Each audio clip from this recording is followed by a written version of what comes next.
Imagine a world, not so very different from our own, yet populated by creatures of such scale and strangeness they seem to belong to the realm of fantasy. A world where giant, shaggy beasts with colossal, curving tusks roamed across vast frozen landscapes. Where flightless birds, trusting and naive, lived peacefully on remote islands, and where the oceans were patrolled by predators of unimaginable size. This world is not a myth. It is our own planet's recent past, a chapter of natural history that has now, tragically, closed.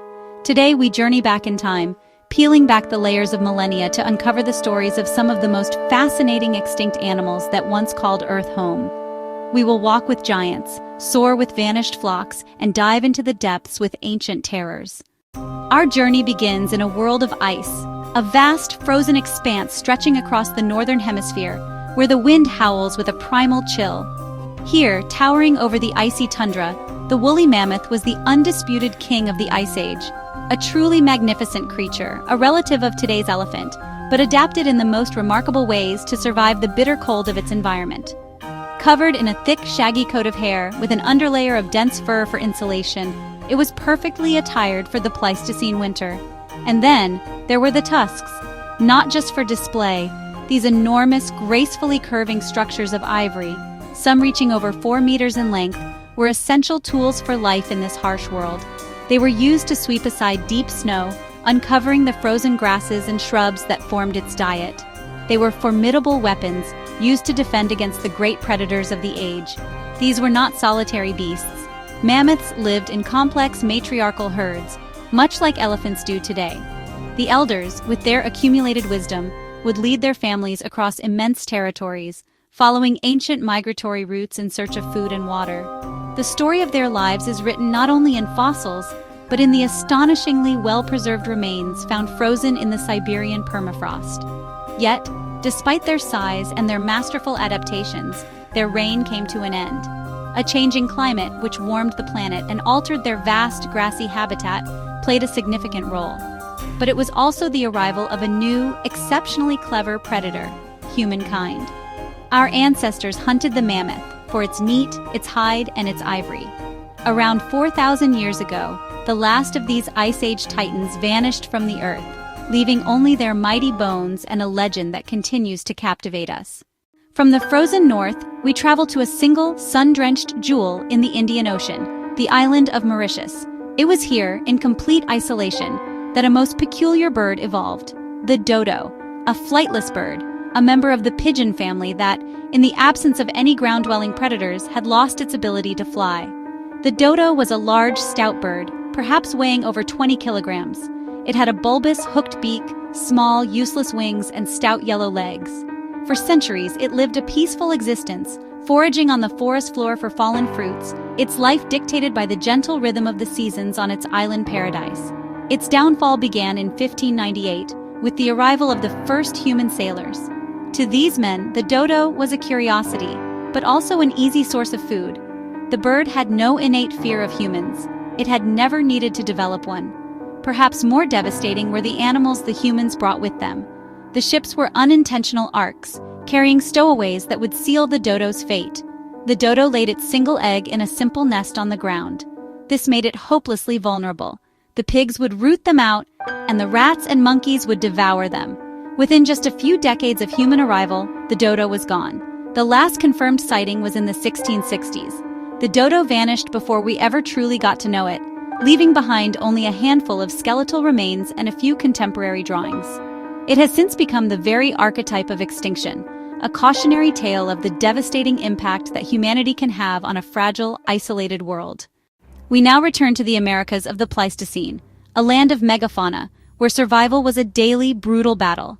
And here, one predator stood out, not just for its power, but for one of the most terrifying weapons nature has ever forged.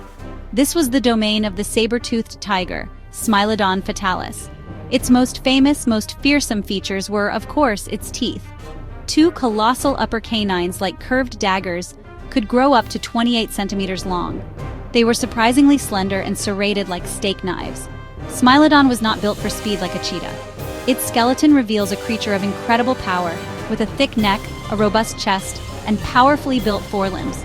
It was an ambush predator. It would launch a sudden, explosive attack, using its immense upper body strength to wrestle its victim to the ground. Once the prey was pinned and immobilized, the great cat would deliver the killing bite. It could open its jaw to an astonishing 120 degrees, far wider than any modern cat. This allowed it to plunge its saber teeth deep into the soft flesh of the throat or belly, severing major blood vessels. Fossil evidence, particularly from the incredible La Brea tar pits in Los Angeles, has given us a remarkable window into its life. The end for the saber-toothed cat came with the end of the Ice Age, around 10,000 years ago. The same climate change and human pressures that saw off the mammoths also led to the extinction of the giant herbivores that Megalodon depended on. As its prey disappeared, so too did this magnificent and terrifying hunter. Its iconic fangs, once a symbol of its supreme predatory power, could not save it from a changing world, leaving only its fossilized smile as a chilling reminder of its reign. It is difficult, perhaps impossible, for us to comprehend the sheer number of the passenger pigeon. This was not just a bird, it was a biological phenomenon. Once the most numerous bird in North America, and possibly the world, its flocks were so vast they were described as living storms, eclipsing the sun for hours, even days, as they passed overhead. The naturalist John James Audubon once described a flock he witnessed that blotted out the light of noon, a torrent of birds stretching from horizon to horizon. He estimated it contained well over 1 billion individuals. The total population is thought to have been somewhere between 3 and 5 billion birds. Their passage was not silent. The sound of their wings was described as a roar, like a tornado or a hard gale. When a flock descended on a forest to roost for the night, their sheer weight was enough to snap thick branches from trees. The ground below would be covered in several inches of droppings. For settlers moving across America, the passenger pigeon represented an endless, easily harvested resource. The hunting was not for subsistence. It became a massive commercial enterprise. They were shot, trapped in nets by the thousand, and even suffocated by burning sulfur beneath their roosting sites. The development of the railway and the telegraph proved fatal. Now, hunters could be alerted to the location of a nesting colony, and trainloads of birds could be shipped to markets in the rapidly growing cities of the East. The slaughter was on an industrial scale, and it was relentless. Entire generations could be wiped out in a single season. The decline was catastrophically swift.